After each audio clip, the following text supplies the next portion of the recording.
Today is April 21st, 2022. My name is Joe Todd. This is an interview with Melvina Heisch in Oklahoma City. Ma'am, where were you born?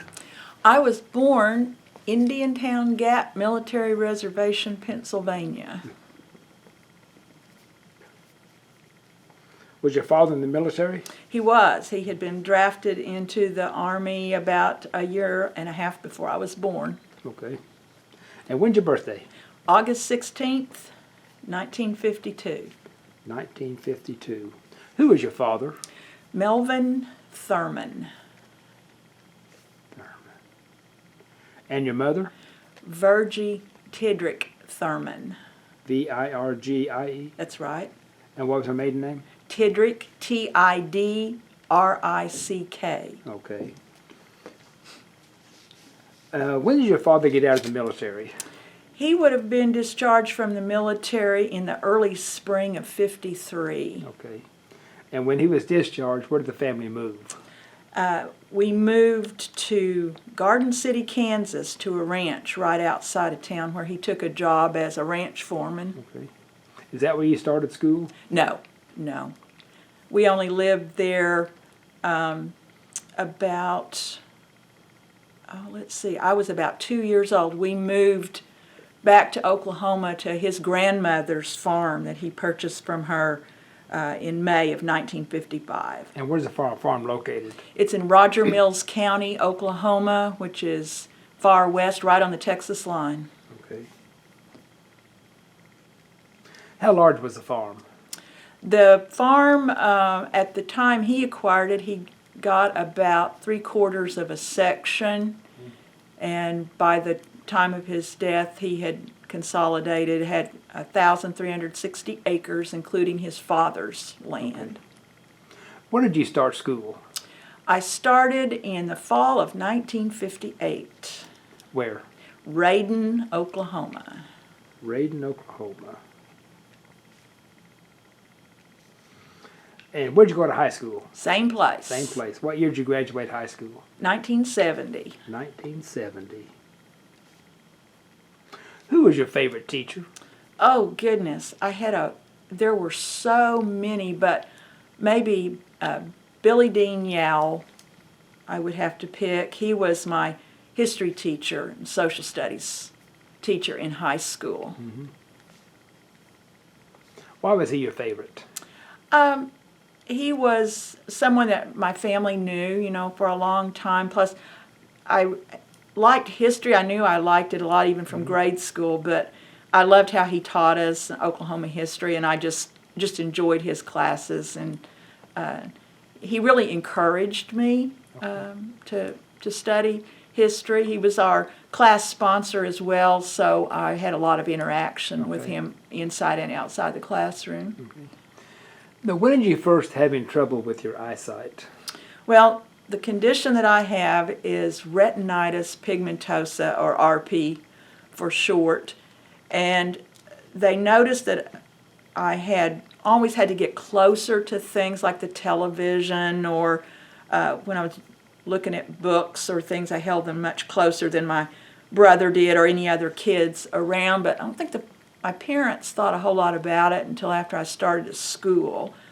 And I learned to read, and I partway through first grade, I started having real trouble differentiating letters, and that's when they started taking me to optometrists. They knew there was something wrong. I remember gone with my dad to check on cows, and he picked me up and had me look out across the pasture to a hill and asked me to count the cows that were out there on that hill, and I couldn't do it. And that was when he decided there was something wrong. And so they started fitting me with glasses. Nobody really diagnosed it. I didn't get that diagnosis till I was an adult. They tried everything under the sun. And so I wore glasses all the way through grade school. I'm not sure they were doing a whole lot of good, but they must have done a little, because I was able to read my own schoolwork and things up until about fourth grade. And then started having, the teacher would read to me, or they would assign a classmate to sit beside me and read stuff to me. My parents would read to me at home, and I went through that for about 3 years in that way. And then there was a doctor in Tulsa, Dr. Warren, who's an article about him appeared in Orbit magazine. I don't know if you remember that, but it was a supplement in the Sunday Oklahoman, and he was doing experiments with some telescopic lenses and some high-powered magnifying lenses. And some friends of my folks had spotted the article and brought it to him, and they got with our family optometrist and Sayre, Dr. Ward, and he knew the man. They had gone to school together, I believe. Anyway, he knew him. And so they got me an appointment in Tulsa in the summer of '64, and went there, and he fitted me with those glasses that he was working with, and I was able to reprint again, and would use those up until the late 1980s, when finally the condition had deteriorated to the point where even those didn't help me anymore. Now, what is RP? What does it do?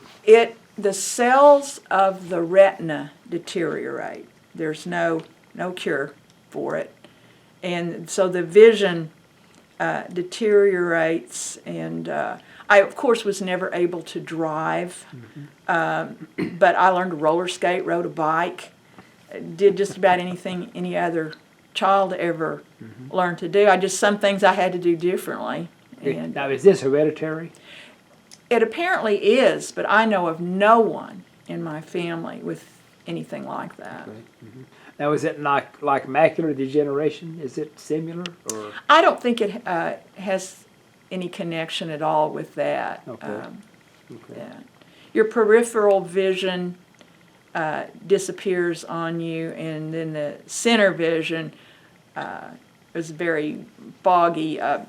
Think of it as smearing Vaseline on a glass and trying to look through it, and it just progressively gets worse. Okay. As a small girl, what chores did you do around the house? Let's see. Just, we did live on a farm, so there were plenty of chores. We'd go bring the milk cows in that my folks were milking at the time I was small, and get them ready for the milking machines and all that. We'd gather eggs and feed the chickens. Just about anything that needed doing around the house. I would help my mom with the dishes, set the table, dust. That was the job I hated the worst, but that was one of my jobs that I did. So, you just, my brother and I both helped around the farm. When Dad was raising cotton, we would do the hoeing the weeds out in the summertime. They had to be done about twice during the summer, and so there just anything that needed to be done. Move cows. I like doing that. Now, did you chop cotton? How do you chop cotton? You use a hoe and you walk up and down the row, and you better know what's a weed and what's a cotton plant, because you're there to get rid of the weeds and the crabgrass, Johnson grass mostly, that we had to fight. And of course, with my vision limitation, sometimes that was a struggle, but my dad would always put me in the row next to him, and he would just kind of help me as we went along. If I missed something, he'd get it. Now, when did this first really start affecting you? I guess the worst effects from it have come in fairly recent years, since I've started using a sight cane. I don't any longer go shopping on my own or things like that, and I really can't recognize people or objects. I see color and light and some shapes, but usually can't identify what things are. And I would say that really within the last 10 years that it has deteriorated to that point. And it could go further, and it might not progress anymore. That's one of the things they tell me about the Do they have condition. any new treatments for it? Have they come up None with that I'm anything aware at all? of. Nothing. Okay. What did you do after high school? After high school, I went straight to Southwestern State College, now Southwestern Oklahoma State University at Weatherford. And I graduated there in the spring of 1974 with a bachelor's in social science education. I decided that I wanted to teach history in high school like Mr. Yell, and did my student teaching actually back out at Reydon. I had great professors while I was there, and I loved college, loved the dorm, made a lot of great friends, and had a lot of friends there with me that were from Reydon. So, and then after I had a professor there, Terry Wilson, who taught history. I had several classes with him, and he kind of taken a special interest in me, and a couple of other students urged me to go to graduate school, which I did do. I went to Oklahoma State University, got a master's degree in their public history program. That was where I met Dr. Leroy Fisher, Yes. the finest man I've ever known, and he was my committee chair, and I finished there in December of 75. I had, after student teaching, I was really convinced that I didn't really want to be in the classroom. I'd already decided I wasn't going to teach even before I did the student teaching. At least not then. I was going to go to graduate school, and the graduate school program had an internship at the Oklahoma Historical Society, and that's where I wound up, and that's where I stayed. I'd like to ask, at Southwestern, did your eyesight affect you in getting around campus or your classes? No. The only thing that I would have trouble with sometimes was reading the room numbers. So what I would do the first of the semester, I'd check my class schedule, and one of my girlfriends would just walk with me around to where the classes were to read the numbers on the building, on the rooms inside. Because I was there 4 years, pretty soon I didn't need that help because I knew where the rooms were. There wasn't that much difference. Some of the numbers were, and they would put them up above the door. I couldn't see them, but if they had them down beside the door, I could walk up and read those. Okay. So. And you lived in the dormitory? I did. Lived Okay. in Stewart Hall. Stewart Hall. Now, what was campus life like when you were there? Well, campus life was pretty quiet while I was there. Most students, including myself, went home for the weekends. They called us suitcasers. There was a little dust up there. Some of the students thought that we'd have more campus activity if people didn't go home, but I lived 90 miles away from campus. That's where my folks were, and my brother and I both, we helped on the farm, and so we went home and helped with chores and did stuff on the weekends my dad might need help with, or my mom. And what did you do on the farm? Depending on what the time of the year was, there was just always something about helping with the cows, or helping my mom wash windows, or it was, and we would just enjoy being home with my folks. And then in the summers, I never went to summer school because there was a lot more work to do in the summer, and Dad paid for our college education, and we worked on the farm. That's how we earned our college money. I had a little financial aid from the state of Oklahoma's Vocational Rehabilitation Services, which was a great help while I was at Southwestern. And working with the cows during the summer, did you have trouble? No, I didn't cause me any trouble. When we had to move them around, we drive them from one pasture to another because it wasn't far enough to truck them. And I would just follow along behind them and make sure the strays, because I could see well enough to manage the cows. Big job was to get ahead of the herd and block the intersections so they wouldn't turn the wrong direction, keep them going. Do you have horses? We had horses. What was the name of your horse? The horse that we had when I was growing up was a black horse named Sleeper. And we had him for, I was probably up in junior high before his we lost him. But my dad had other horses that he bought along, but Sleeper was really the one that I claimed and learned to ride on him. He was you didn't even need a bridle or a saddle. You could go out and just get hold of him in the pasture and climb up on him. He was a real pet, as well as helping work the cows. Okay.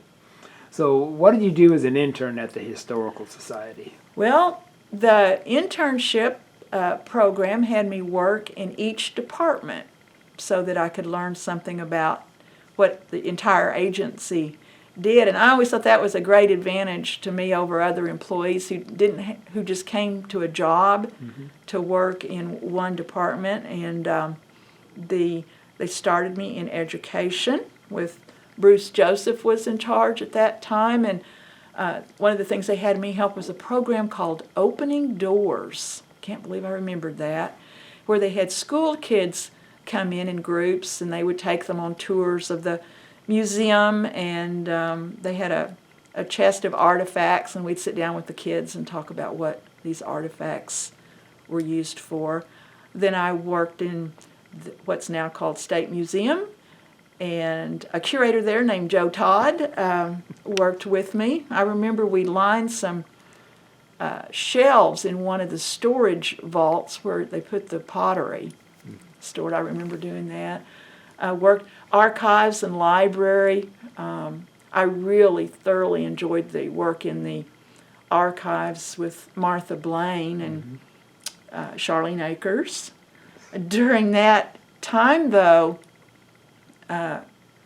Martha was in a car accident, and Charlene was gone for some reason, and there was no one to operate the archives. And Mr. Wettengale tracked me down in the building one day and told me they had to put someone in there to keep the doors open. So that's what I did for about 2 or 3 weeks of my internship, was working. And I learned a lot quickly there, and I really enjoyed that. Now, when did you become an employee of the Historical Society? Well, my internship ended, it was the fall of '75. My internship ended in December, after a few weeks also at the Oklahoma Heritage Association was part of that. And I just kept my apartment in Oklahoma City and decided to look for a job. And the January 12th, 1975 was my first day as an official employee at the Oklahoma Historical Society. They hired me on a temporary basis to be the clerk typist assigned to a new department that had just opened for federal programs, and it was called the State Historic Preservation Office. And Dr. Howard Meredith had been hired to be in charge of that and develop the program. Federal money was starting to come from the National Park Service to every state to fund the federal preservation programs. And the SHPO, as they were known, was responsible for carrying out those federal programs in their respective states. And Howard needed help, and I wanted a job, and Dr. Fisher had advised me that if I wanted to work at the Historical Society, to take whatever job came available that I was offered, not to worry what the title was. He said, you get in and you work hard and show them what you can do, and you'll work up. He said that it's easier to move up from within than to come in from outside, and I took his advice, and it was good advice. It worked out. Now, do you have trouble being a clerk typist? The only trouble I had was moving from that temporary clerk typist position, because in those days the state would hire on, they called temporary, and then they had another status, I think was emergency or seasonal, seasonal, I think. And so they could keep you around for almost a year before you had to be put on permanent status. And of course, to be a permanent clerk typist, you had to pass a typing test at the Office of Personnel Management.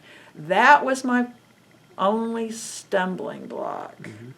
I took the test, but I didn't score high enough where they could reach me on the register of people that they were allowed to interview and hire. In those days, however, you were able to, if you wanted to take it over, you could even do it with a private teacher and see if you could get your score up.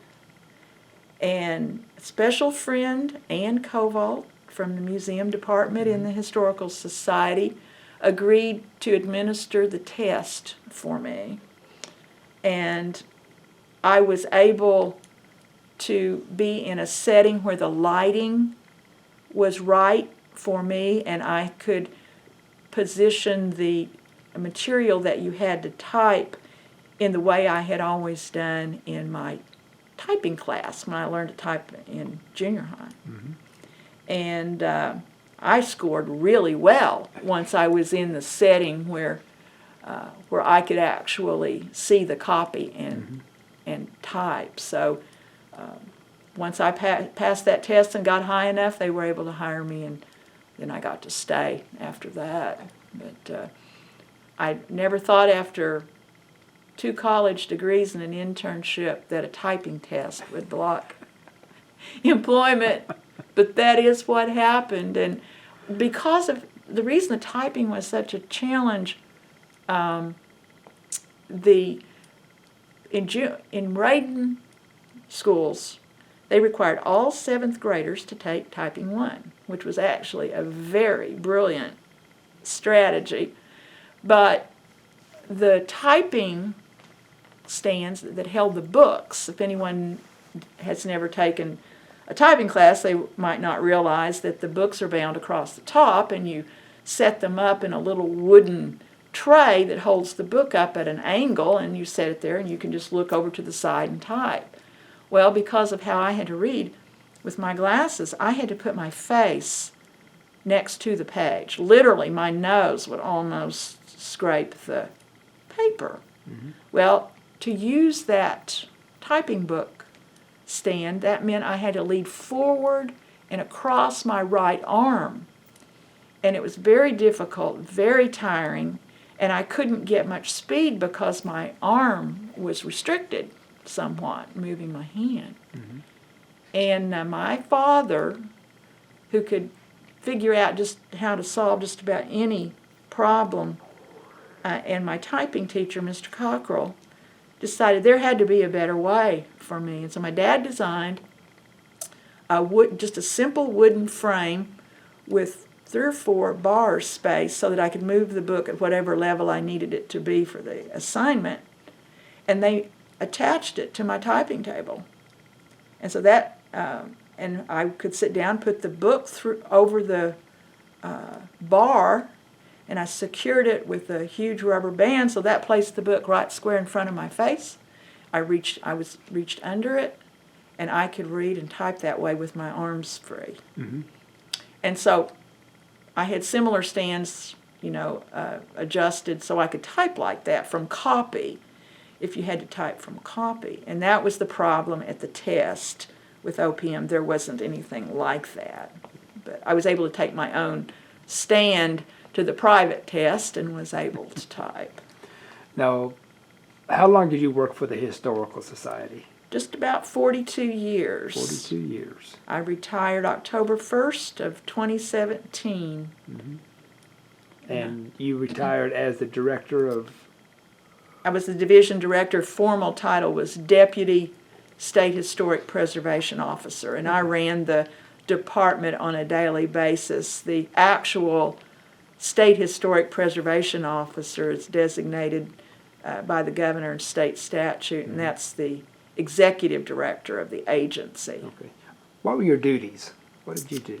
Oh, with the programs that we administered, the most familiar to most people is the National Register of Historic Places. Mm-hmm. All of our programs were based on either National Register listing or eligibility for listing, everything that we did. And the federal programs provided, eventually it was a 60% of the funds for the program, and the state matched the other 40. And we would conduct field surveys for both architectural resources and archaeological sites. And because of the small staff and our very limited state budget, we did those survey programs with partnership agreements at both Oklahoma State University and the University of Oklahoma. And there would be professors who would direct the surveys and a cadre of graduate students to do the field work, and then our office would review the work, administer it, incorporate it into our filing system, initially a paper system, and then with technology we advanced to databases.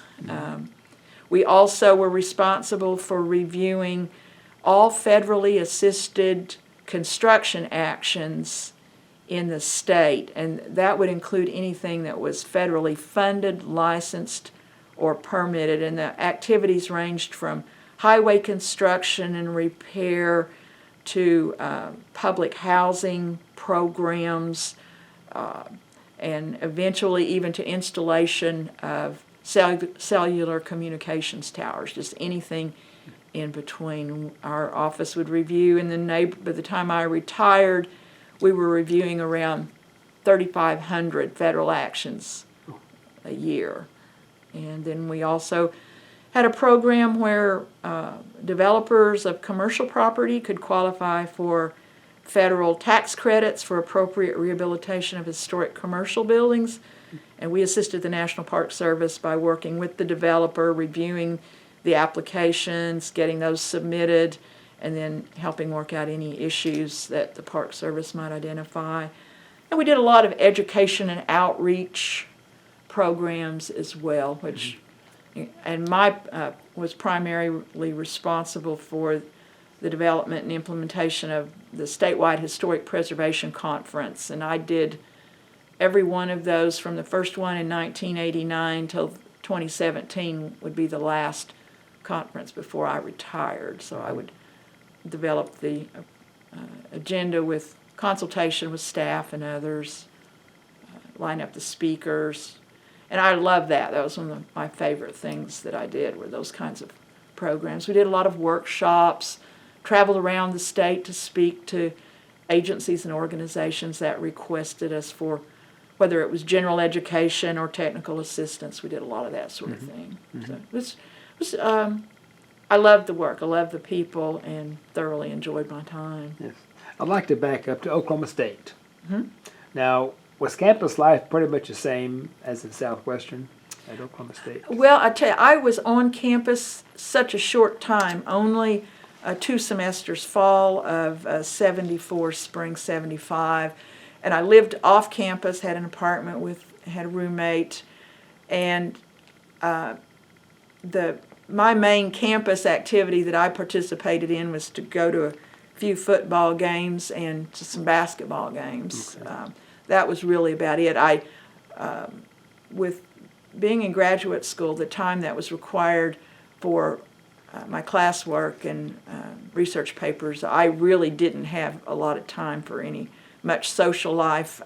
Because of the way I had to read, I read very, very slowly. And so most of my social life in graduate school, it had to be put aside. Now, is your eyesight getting worse now?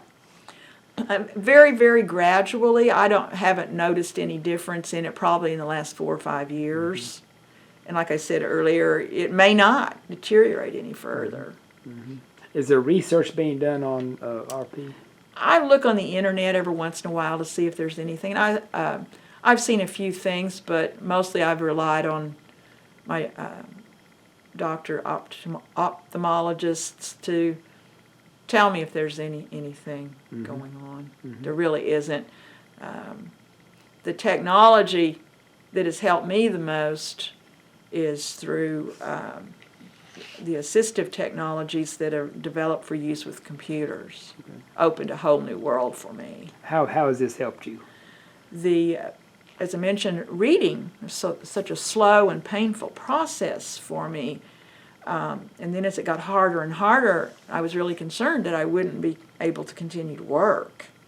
But fortunately, computers were becoming commonplace in the workplace, and there were programs being developed for people like me that would magnify the screens. So initially, that's what I used, and as time passed, that program advanced to not only magnify the screen, but to read the screen. Which I was using, the program I was using, and still do, a version of it called Zoom Text. And the screen reading function was great because it could read fast, and that was, I sped up my, it was just a lot easier for me.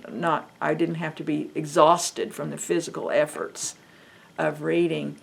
And then since I've retired, I've started using some Apple products.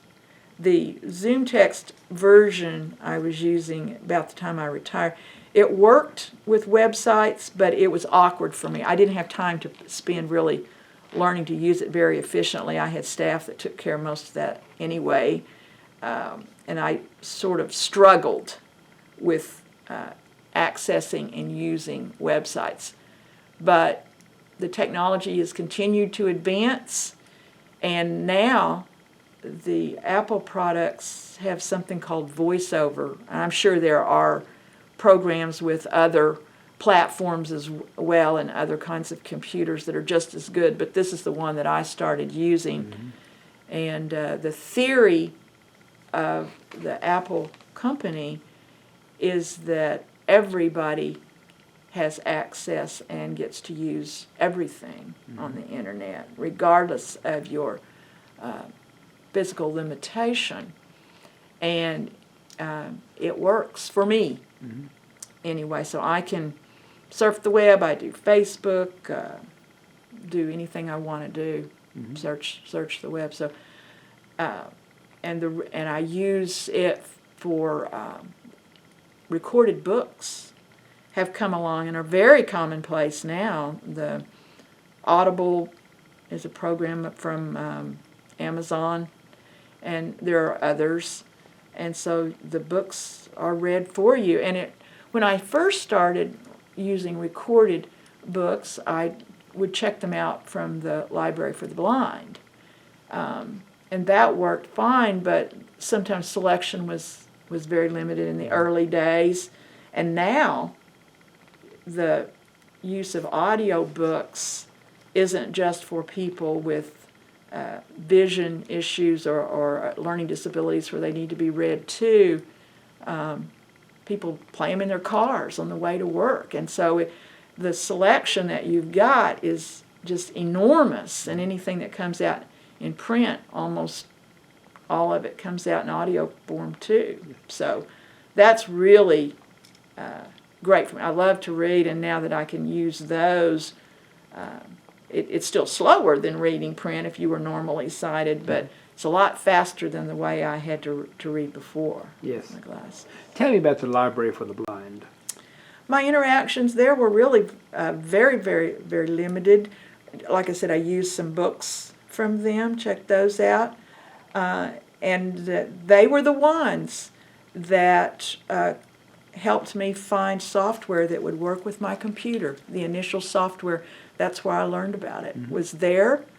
And then when that one was a program called Vista initially, and you had to have a special keyboard and software for that. And then when they stopped manufacturing that, I went back to the Library for the Blind. A man named Jim Gillespie was working there at the time, and he connected me with the Zoom Text. That's what he said they were using now.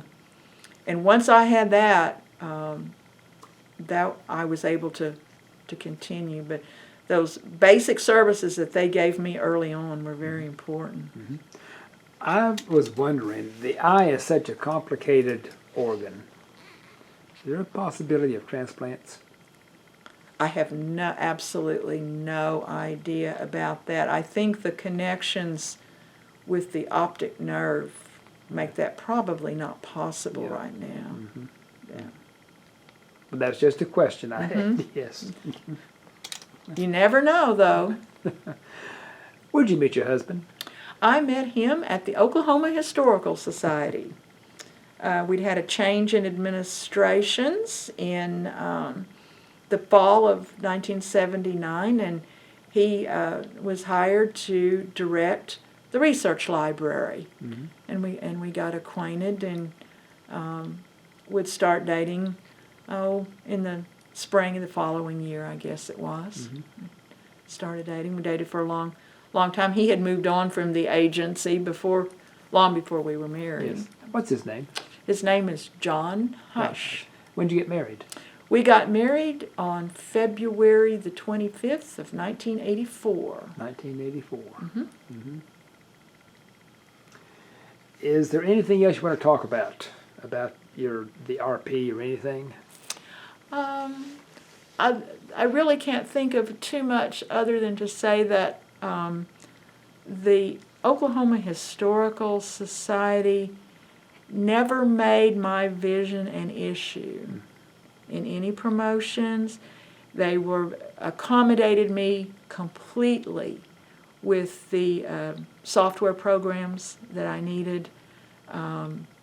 There was never any discussion or any special justification I had to make. They just wanted to know what I needed, and it was provided. Mm-hmm.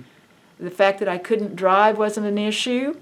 I brought that up when I was promoted to deputy SHPO, that I wasn't going to be able to drive off to meetings or whatever on my own, and was told that was simply not a concern.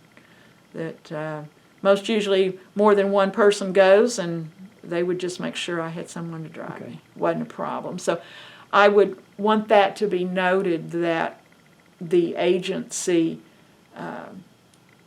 just did not make me feel different. They treated me very, very well. I'd like to ask, in school, how did the other students treat you?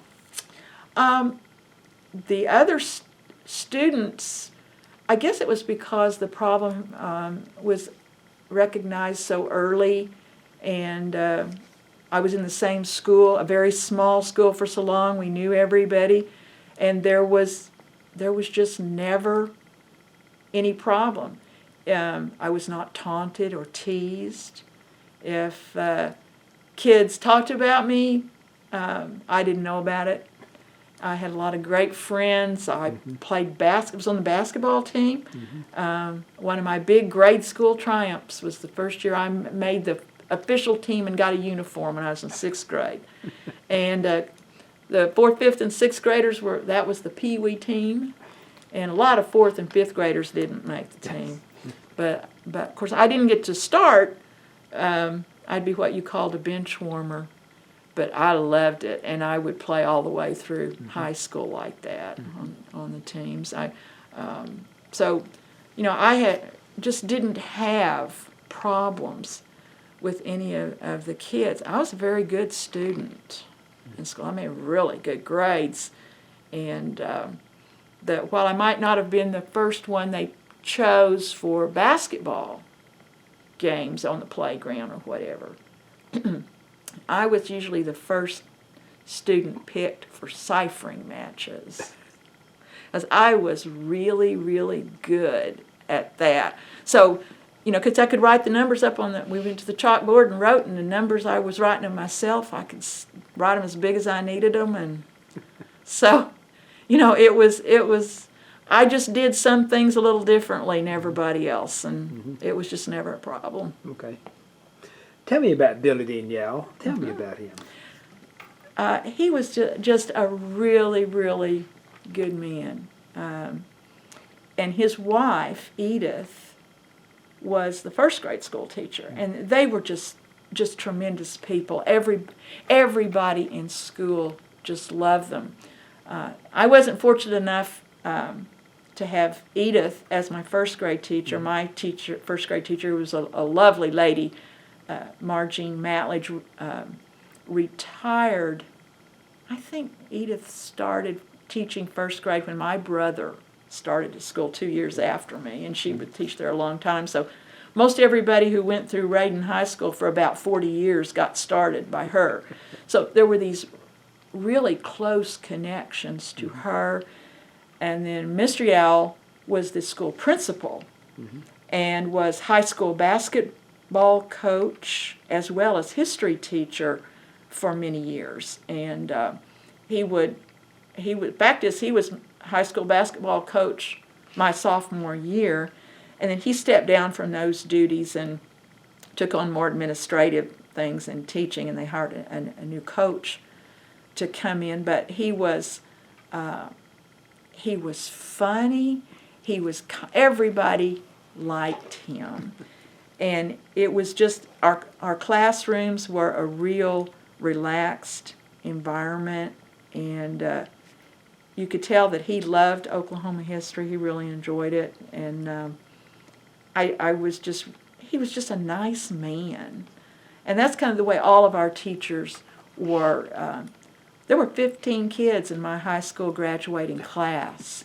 So it was more like a big family than anything else. And the teachers there all lived in town at that time or out on their farms. Many of them had been in the community a long time. So I just had a special respect for him, and as our class sponsor, he would be the one who helped us with our junior and senior plays and coached us and got the playbooks and suffered through rehearsal and all of our bad acting, and that was a lot of fun. It would just, so like I said, I interacted with him beyond just the history classroom, and then the senior trip, that was a real blast. Tell me about Dr. Fisher, Leroy Fisher. Dr. Fisher is, as I said earlier, I think one of the finest men I have ever known. I think the phrase "gentleman and a scholar" would apply to him for sure. And when Terry Wilson from Southwestern he drove me to OSU to meet Dr. Fisher and learn about the graduate program and get enrolled there. That was how confident he was that I could do it. And he took me into Dr. Fisher's office, and we sat down, and it was like you had known him forever. I was really nervous. You know, as a little kid growing up in a small high school and winding up at OSU, that was a huge place to go, you know, and I was really, really nervous. But Dr. Fisher put me right at ease, and he instantly wanted to know about my family, my parents, where we were from, and he told me about the Oklahoma Historical Society would be a part of my internship. He was, of course, on the board of directors, so he had a special interest here, and he was a true, gentle soul, and he just had a real interest in the study of Oklahoma history in particular, and of sharing that history outside the graduate school environment. It wasn't just an academic research and publication for him. He truly believed in that land-grant college mission and being out in the community with the programs. And I just really admired how involved he was. And I don't believe I ever saw the man upset about anything. He was just loved talking to him, and was really fortunate to continue the relationship after graduate school, since he was on the board here at the Oklahoma Historical Society. And then he would also chair our state review committee that was required under the federal programs for review and processing of National Register nominations on to Washington. It had to be a committee appointed by the governor, and he was designated for that committee. So we had a really long association working together in many, many ways. Yes. When you hear Oklahoma Historical Society, what's your reaction? My reaction is that is a very important institution for this state, and I think my first reaction after that is it's too bad that more people don't appreciate it more. Mm-hmm. But I think that things have changed so much from my early employment to the time that I retired into now that with the new History Center, budgets are better, and there's just a lot more activity and programming going on where I think the agency has a good reputation statewide now, and I think that's really, really exciting. Yes. Now, is RP fairly common, or is it rare? I believe that it is a fairly rare condition. To tell you the truth, I do not know another person that has it. But I've spent my whole life mainly in the sighted world. I haven't been in special schools for people with disabilities or things like that, and so I've not just come into contact with anyone with exactly that same condition. Mm-hmm. Well, ma'am, this was an excellent interview. Thank you. I want to thank you for the interview. Now, is there anything else you want to talk about? Anything? It's open. I can't think of another thing. It's been fun. I've enjoyed remembering some things as we Yes. went along. It's been fun. Yes, I have lots of memories. Yeah. Well, again, this is April 21st, 2022. My name is Joe Todd, and this is an interview with Melvina Heisch in Oklahoma City. Thank you.